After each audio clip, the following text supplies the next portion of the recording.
With only days left before his execution, his final request wasn't for a priest or a phone call to his daughter. It was to see his dog one last time.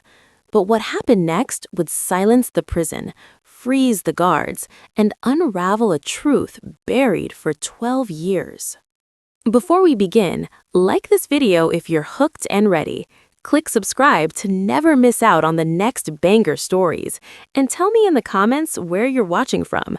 Your support helps us bring more thrilling stories. And trust me, you would never imagine what's coming next. That morning, the air inside ADX Florence felt heavier, as if the concrete walls knew what was coming. Every sound, the scrape of cell doors, the echo of boots on concrete, carried a weight that pressed down on everyone inside. In his cell, Vincent Rossi sat on the edge of his cot, hands loosely clasped, eyes fixed on the cold floor. He wasn't the same man who'd walked in 12 years ago. Time and isolation had carved deep lines into his face, softening the once sharp arrogance in his eyes. The shadow of Chicago, who'd once commanded fear across the Midwest, now looked like any other inmate counting down his final days. The guards expected the usual last request, a final meal, a call to family, maybe a letter. But when Warden Patricia Hayes arrived, Vincent's voice was low, steady. "I want to see Bruno, my dog." A pause. Some guards exchanged glances. A condemned man choosing a dog over people, unheard of. But for Vincent, Bruno wasn't just a pet. He was the only one who had stood by him before the arrest, before the trial, before the world turned its back. In his final days, he didn't want forgiveness from a daughter who disowned him. He just wanted to look into the eyes that had never judged him. The warden leaned back, fingers drumming her clipboard. She'd been at ADX Florence for 20 years. She'd seen strange last requests, ice cream, a harmonica, a priest who didn't show. But bringing a dog into a supermax prison 3 days before execution? Never. In the control room, officers debated. "It's a security risk," one said. "We've never allowed an animal in here, especially for a death row inmate." An older officer, quieter, spoke up. "Bruno is all he has left. No visitors, no letters, no one." He paused. "Maybe we should let him go in peace." The warden requested the file. Vincent's record was clean. No fights, no infractions, no escape attempts. And in the personal notes, German Shepherd, Bruno, age 3 at arrest, seized and held by M. Consuela, Denver. After a long silence, the warden nodded.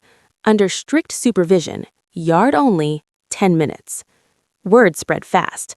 Some guards shook their heads. Others whispered about the bond between a man and his dog. For Vincent, those 3 days were an eternity. Somewhere out there, Bruno was on his way, and neither knew how much this moment would change everything. Vincent Rossi hadn't always been a number in a concrete tomb. Once, he'd been a king. Chicago's underworld bowed to him in the late 90s and early 2000s, the shadow who controlled shipping routes, labor unions, and police precincts with equal efficiency. He never raised his voice, never needed to. One phone call from Vincent could end careers, redirect investigations, or make witnesses disappear into Lake Michigan's dark waters. But Vincent had one weakness. A German Shepherd puppy he'd found shivering behind a warehouse on a December night in 2007. He named him Bruno. The dog became his shadow's shadow.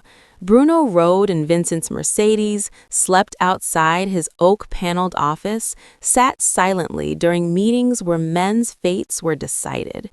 While Vincent showed the world ice, he showed Bruno warmth, feeding him table scraps, scratching behind his ears, speaking softly in Italian. "You're the only honest thing in my life," Vincent would say. Then came February 14th, 2013, Valentine's Day.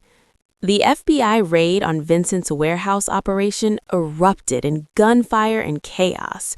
When the smoke cleared, federal agent David Chen lay dead, and Vincent was on his knees, hands zip-tied, a service pistol on the concrete 3 feet away.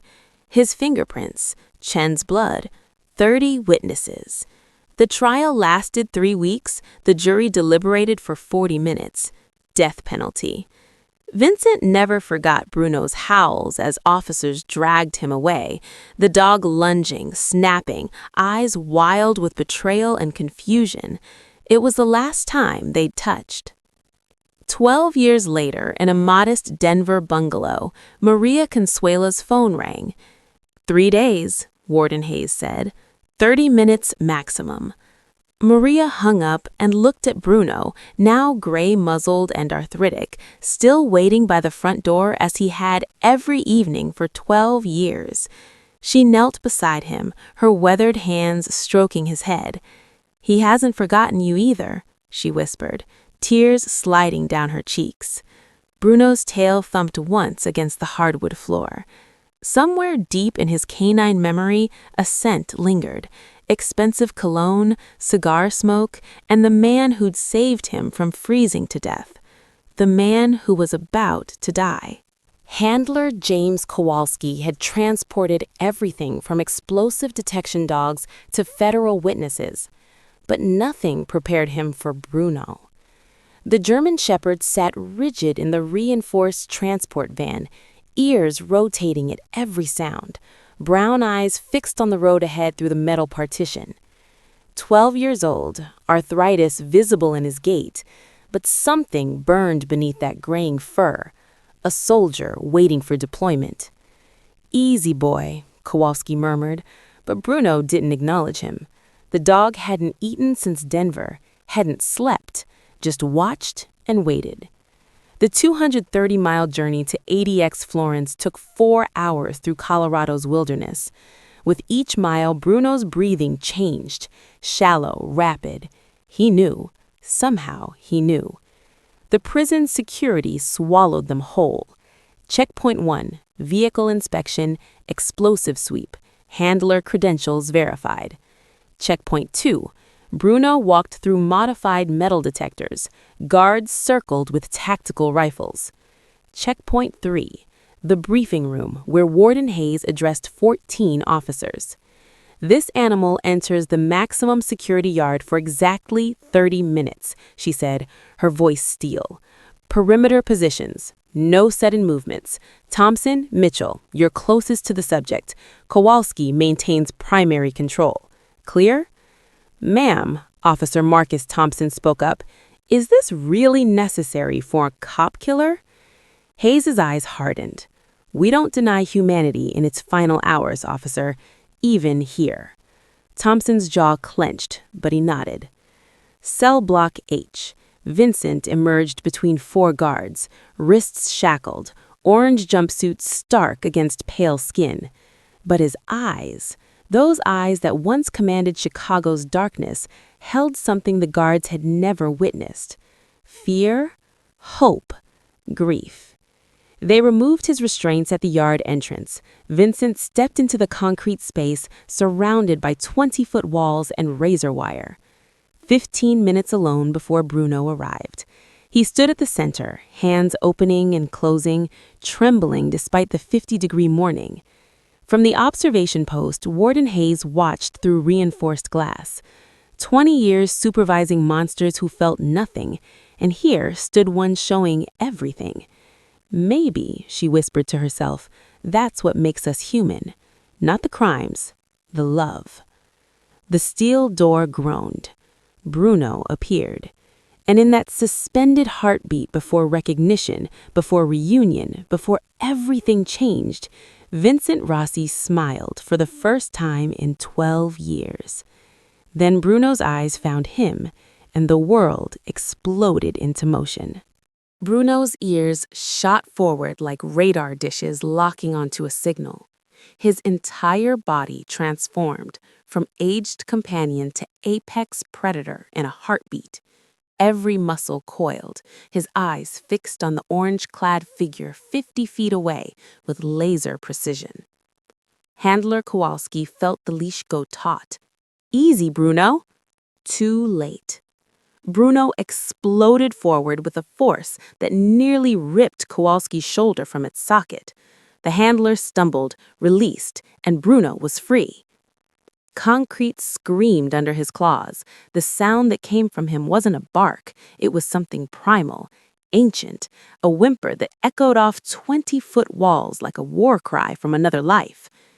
Vincent dropped to his knees, arms spreading wide, and the world collapsed into that single moment.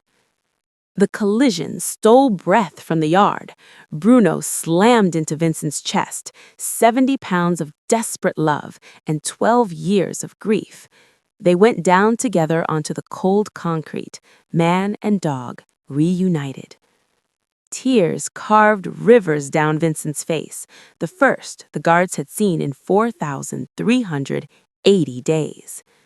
Bruno was everywhere at once, circling, jumping, pressing his massive head under Vincent's chin, pawing at his chest, licking salt from his cheeks with frantic devotion. "Bruno!" Vincent choked out, burying his face in graying fur. His shoulders shook with sobs that came from somewhere deeper than prison could reach.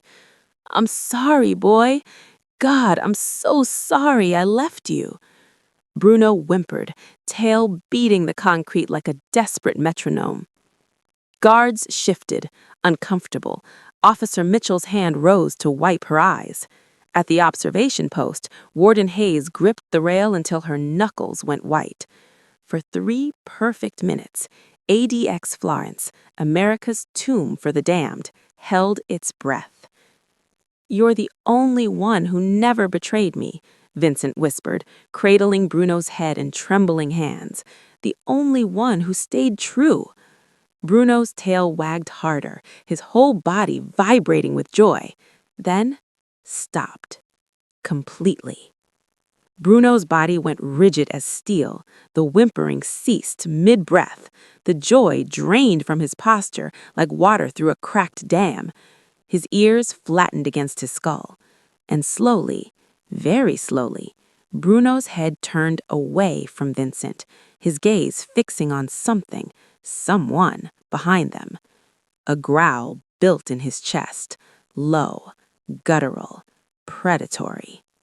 Vincent's tears stopped.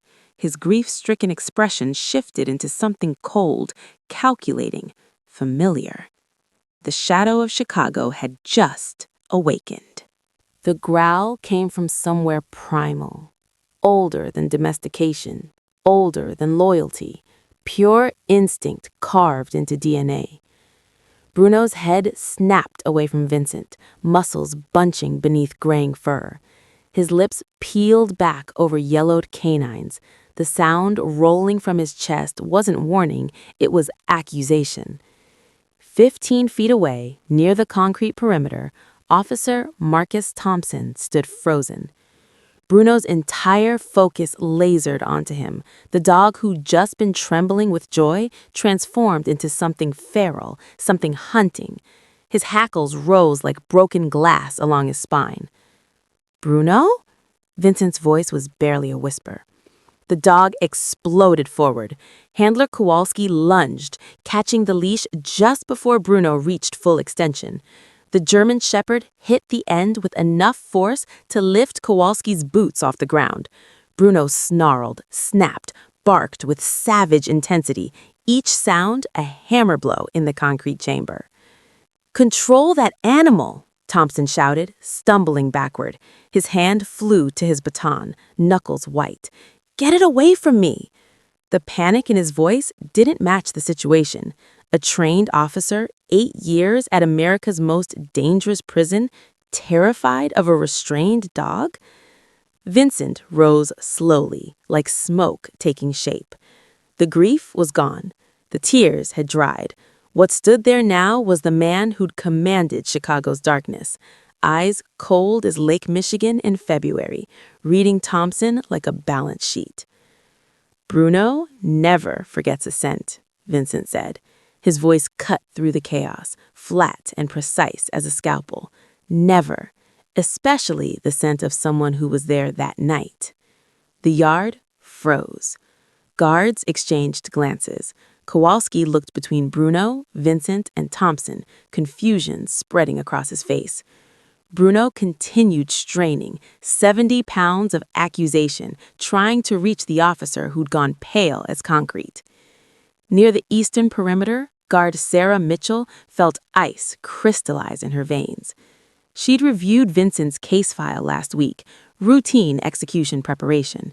She'd noticed something odd in the supplementary reports, names of officers present at the warehouse raid, February 14th, 2013, the night federal agent David Chen died. Thompson's name was there, third page, small print, present at scene, never called to testify. His involvement never disclosed to the defense.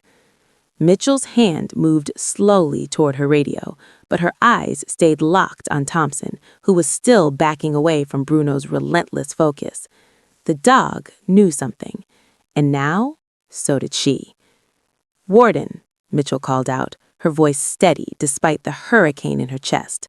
"We need to talk, right now." "Warden," Mitchell's voice cut through the chaos like a blade.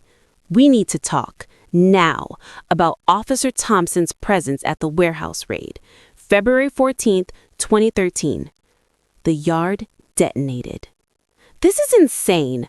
Thompson's voice climbed an octave, sweat beading on his temples despite the cold.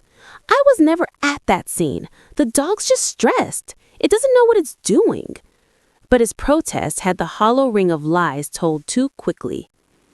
"Remove Officer Thompson from the yard," Warden Hayes commanded, "immediately."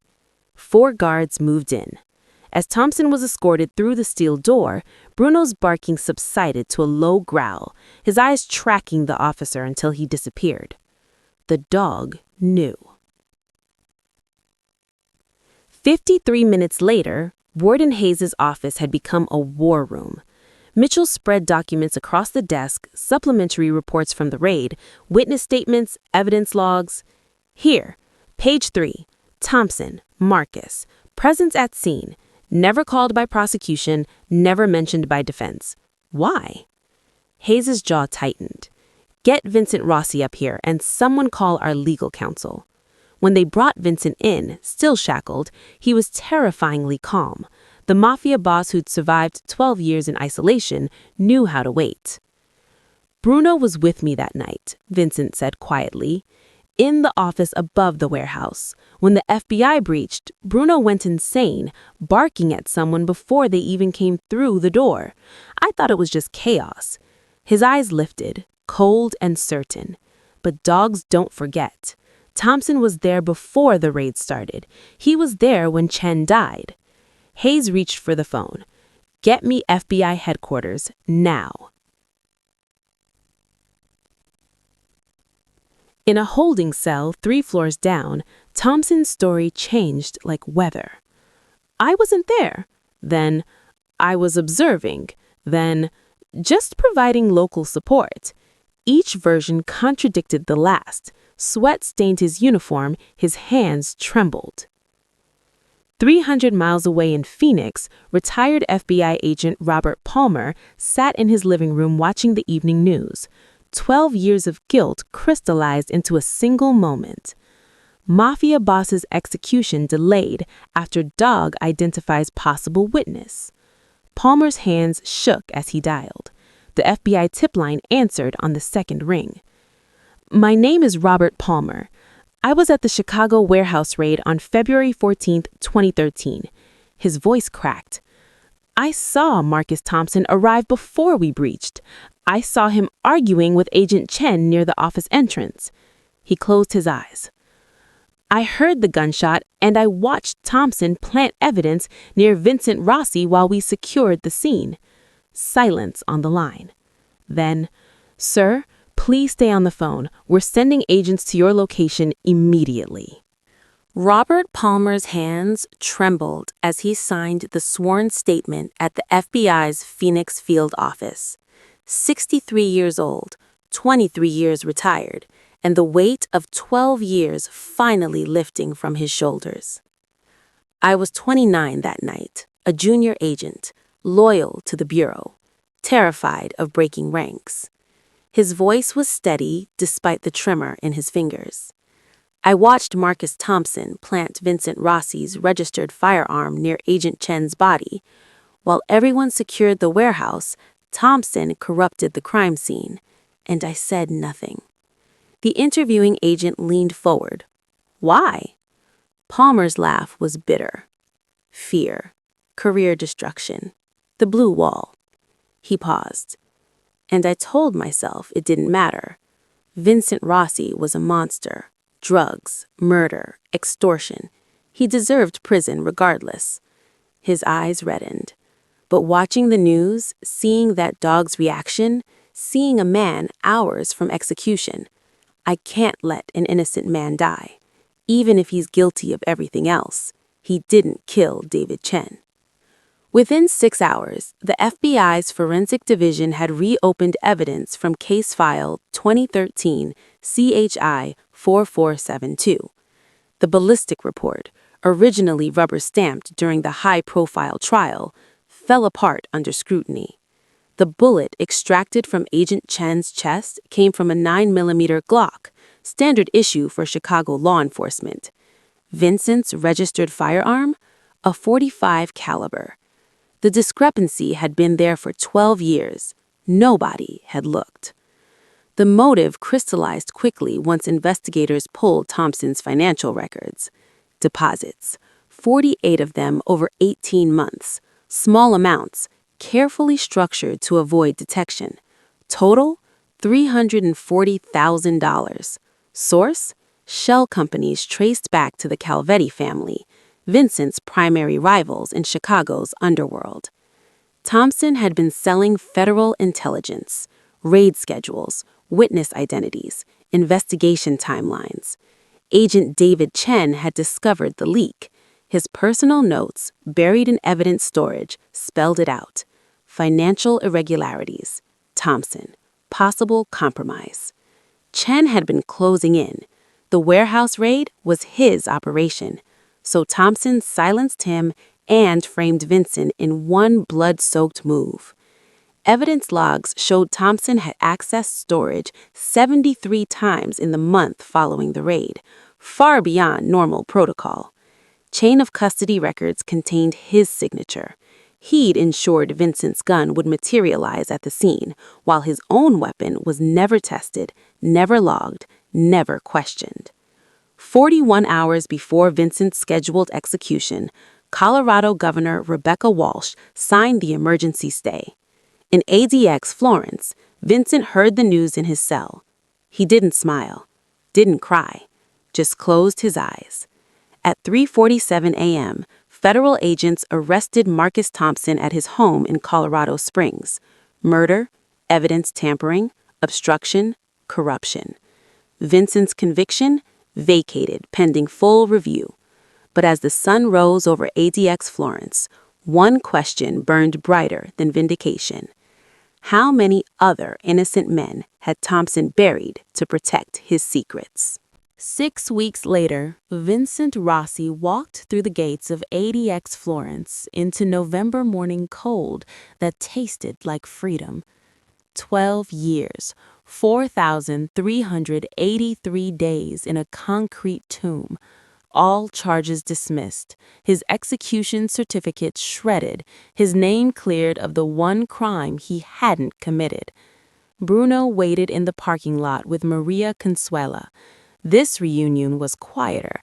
No concrete yard, no guards, no walls, just a man and his dog and the vast Colorado sky.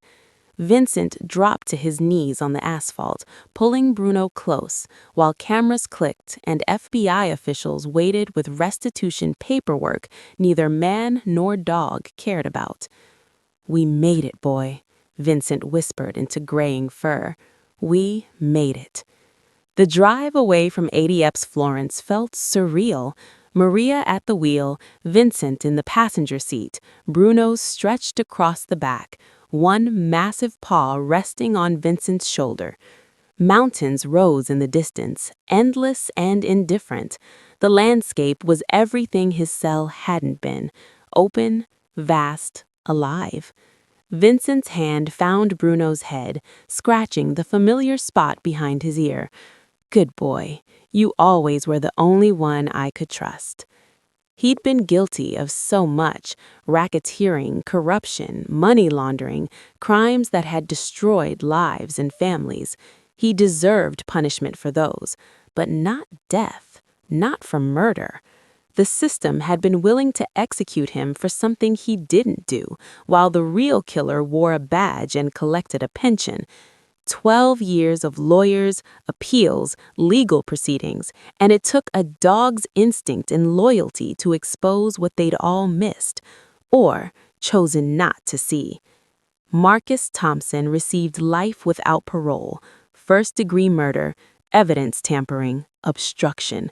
The trial lasted 3 weeks, the jury deliberated 90 minutes. Robert Palmer accepted immunity but resigned from the bureau. I can't wear this badge anymore, he told investigators, not after what I let happen. 3 months later, a cabin in Montana. Vincent sat on the weathered porch, Bruno lying at his feet, muzzle resting on crossed paws. The setting sun painted the mountains gold and red, casting shadows that stretched toward forever. Vincent's hand moved absently to Bruno's ears, scratching the way he had 13 years ago in a Chicago penthouse that no longer existed. Sometimes justice doesn't come from courtrooms or confessions, he said softly, his voice carrying into the Montana silence. Sometimes it comes from the ones who love us most, the ones who remember what others choose to forget, who bark when the world expects silence. Bruno's tail thumped once against weathered boards. In the distance, mountains stood as silent witnesses to a truth that almost stayed buried forever. A truth about loyalty, corruption, and the thin line between justice and vengeance. That morning at ADX Florence, a dog did what the entire justice system couldn't. He told the truth. If this story has touched your heart, if you see yourself or someone you cherish reflected in these characters, then subscribe to our channel and turn on notifications so you do not miss the next stories to come. Do not forget to like and share this video with the people you love, because sometimes a single story can change the way we look at life. Also, leave a comment below so that we can talk, share, and connect with one another through these life stories. Meanwhile, in Chicago, 3,000 miles away, someone else was watching the news coverage of Vincent's release.